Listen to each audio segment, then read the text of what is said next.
Hello दोस्तों, नमस्कार। JIB PPP की 10 मिनट सीरीज जिसमें 1 या 2 मार्क्स आपके आ सकते हैं। आज हम कवर कर रहे हैं फिक्स डिपॉजिट। ये जो है operational aspect of deposit account के चैप्टर से लिया गया है। और फिक्स डिपॉजिट के कुछ रूल्स होते हैं जो आपको जानने जरूर चाहिए। फिक्स डिपॉजिट की खास बात होती है, उसमें एक टेनोर होता है, एक टाइम पीरियड होता है। और वो डेज, मंथ, ईयर, आजकल तो ऐसा भी हो सकता है कि 266 डेज की भी बन जाती है सब कुछ। लेकिन मिनिमम पीरियड कभी भी 7 डेज से कम नहीं होगा। और जो है 120 मंथ से ज्यादा का नहीं होगा। अगर हम बल्क डिपॉजिट की बात करें तो बल्क डिपॉजिट के जो है रूल्स इसके अलग अलग होते हैं। शेड्यूल्ड और कमर्शियल बैंक के लिए, जो स्मॉल फाइनेंस बैंक हैं उनके लिए, जो लेस देन 2 करोड़ और मोर देन 2 करोड़, मतलब सॉरी, इसमें जो है मोर देन और इक्वल टू 2 करोड़ है। ठीक है। आरआरबी के लिए 15 लाख है। तो ये बल्क डिपॉजिट की डेफिनेशन है। और अब बात आती है डॉक्यूमेंटेशन एंड ट्रांसफरेबिलिटी की। तो जब भी बैंक कहीं ये जो रिसीट इशू करता है, वो डिपॉजिटर्स के साथ उसमें डिटेल्स है, अकाउंट नंबर, अमाउंट, सब कुछ उसमें लिखा जाता है। और वो किसी भी बैंक ब्रांच में ट्रांसफर हो सकती है, जैसे सेविंग बैंक अकाउंट की बात हमने की थी। रिपेमेंट एंड रिन्यूअल की बात करते हैं। ये जो रिपेमेंट या रिन्यूअल होता है, कस्टमर की इंस्ट्रक्शन पे ही होता है। अगर कस्टमर ने कोई भी इंस्ट्रक्शन नहीं दी है तो बैंक जो है उसको पहले से ही एक इंटीमेशन देता है कि भाई आपकी ये जो है मैच्योर हो रही है। ठीक है। प्री मैच्योर विड्रॉल की अगर हम बात करते हैं तो यहाँ पर जरूरत पड़ने पर वो कारणों के साथ उसको अलाउ किया जा सकता है। और जितने पीरियड वो रही होती है उतने पीरियड का इंटरेस्ट दिया जाता है। और कई बैंक इसमें पेनल्टी भी चार्ज करते हैं। बैंक में offer deposit without premature withdrawal option, यानी कि कुछ ऐसी भी होती है जिसमें प्रीमेच्योर का ऑप्शन होता ही नहीं है। But deposit less than 15 lakh वाली में या इक्वल टू वाली में, उसमें जो है हम विड्रॉल अलाउ करते हैं। लेकिन उससे बड़ी वाली में विदाउट प्रीमेच्योर ऑप्शन के साथ वो खोली जाती है, बड़ा अमाउंट होता है। इंटरेस्ट रेट की पॉलिसी की बात करें तो जो भी बैंक का अपना बोर्ड है या बैंक की कमेटी है वो डिसाइड करेगी। यूनिफॉर्म अक्रॉस ब्रांचेस और नो डिस्क्रिमिनेशन, मतलब ऐसा नहीं है कि एक ब्रांच में अलग और दूसरी ब्रांच में अलग, ऐसा नहीं हो सकता, यानी डिस्क्रिमिनेशन नहीं होगा। ये जो नॉन नेगोशिएबल होता है, ट्रांसपेरेंट होता है और डिस्क्लोज इन एडवांस, पहले से ही बता दिया जाता है कि क्या इंटरेस्ट आपको मिलेगा। नियरेस्ट रुपी में इसको जो है राउंड ऑफ किया जाता है, 2 डेसिमल में, एफसीएनआर में। ठीक है। Changes must be communicated promptly, अगर कोई भी रेट में, पॉलिसी में कुछ चेंज हो रहा तो कस्टमर को आप बताएंगे। इंटरेस्ट रेट की कैलकुलेशन की बात करते हैं। For deposit less than 3 month और इनकम्प्लीट क्वार्टर, प्रोपोर्शनेट कैलकुलेशन। इसका मतलब क्या है कि अगर लेस देन 3 मंथ हुआ है तो उस कंडीशन में प्रोपोर्शनेट, जैसे मान लिया आपका फिर केवल 15 डेज हुआ तो 15 डेज का ही केवल आपको इंटरेस्ट मिलेगा। ईयर रिकॉर्डिंग, और ईयर के लिए हम लोग दिन जो मानते हैं 365 नॉर्मल मानते हैं, और लीप ईयर है तो 366 है। Bank must disclose calculation method, यानी बैंक को बताना पड़ेगा हम किस तरह से इसको कैलकुलेट करते हैं। कभी कभी क्या होता है, इसकी मैच्योरिटी जो है नॉन बिजनेस डे पे पड़ जाती है। ऐसी कंडीशन में interest rate contracted rate till next working day, क्योंकि आप उस दिन तो दे नहीं रहे, तो अगले दिन देंगे तो रेट और ब्याज भी उसको जो है अगले दिन तक दिया जाएगा।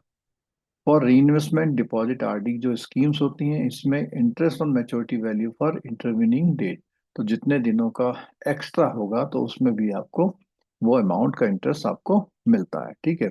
मतलब बेसिकली री इन्वेस्टमेंट में होता क्या है, जो बीच के मान लिया 5 दिन बाद री इन्वेस्ट होती है तो उसमें बैक डेट का जो बेनिफिट उसको मिल जाता है। Branch transfer consequences, terms of original contract continue. तो यहाँ पर क्या है, अगर किसी दूसरी ब्रांच में ट्रांसफर भी करेंगे तो वो पुराना वाला कॉन्ट्रैक्ट आपका चलता रहेगा और वही मैच्योरिटी तक आपको इंटरेस्ट भी पेमेंट किया जाएगा। दोस्तों, पिछले 30 सालों में लगभग 10 लाख से ज्यादा बैंकर्स ने हमारे वीडियोज और पीडीएफ लेसन की मदद से जेआईबी, सीआईबी और प्रमोशन एग्जाम क्वालिफाई किया है। इन सारे कोर्सेज की जानकारी हमारी nstools.schoolofbanking.com पर और मोबाइल एप्लीकेशन पर मिल सकती है। आप इसमें ब्राउज कर सकते हैं इन कोर्सेज को। जो हमने अभी थ्योरी पढ़ी उसे बेस कुछ क्वेश्चन पे बात कर लेते हैं। What is the maximum period normally allowed for the fixed deposit India? तो हमने देखा था मैक्सिमम पीरियड की जहां बात आती है तो वो था 120 मंथ। दूसरे क्वेश्चन पे आते हैं। At at what threshold are fixed deposit categorize bulk deposit in the schedule commercial bank? Schedule commercial bank में बल्क डिपॉजिट कौन से होते हैं? तो ये क्या होते हैं? 2 करोड़ इसमें जो होते हैं बल्क डिपॉजिट होते हैं। ठीक है। नेक्स्ट क्वेश्चन आता है यहाँ पे, विच statement correctly describe pre mature withdrawal rules of the fixed deposit? Pre mature rules जो है फिक्स्ड डिपॉजिट के लिए, उसके लिए क्या है?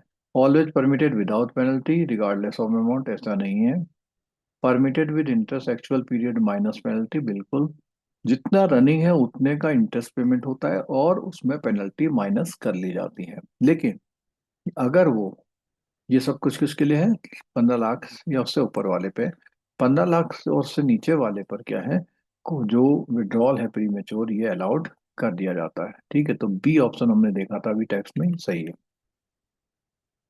नेक्स्ट क्वेश्चन में बात करते हैं, how is interest calculated deposit payable repayable in the less than 3 month? अगर 3 मंथ से लेस वाला है तो कैसे करेंगे? तो इसमें पहला पॉइंट है, paid only at maturity ignoring date, नहीं, बिल्कुल नहीं है। Proportionately for actual number of days recording the year of 365, बिल्कुल। 365 के ईयर के हिसाब से प्रोपोर्शनेट जितना भी उसका पोर्शन बनेगा उतने दिन का उसको इंटरेस्ट दिया जाएगा, यानी नंबर ऑफ डेज के हिसाब से। आप उसको ऐसा कह सकते हैं कि जो भी रेट ऑफ इंटरेस्ट है उसको डिवाइडेड बाई 365 कर देते हैं, और ऊपर जो है इंटू कर देते हैं। मान लिया 18 डेज के लिए हो रहा तो 18 डेज, ऐसे करके उसको इंटरेस्ट पेमेंट किया जाता है। नेक्स्ट क्वेश्चन की बात करते हैं, which statement are correct regarding the term deposit receipt? Must include depositor name and account number, तो ये तो बहुत मस्त है।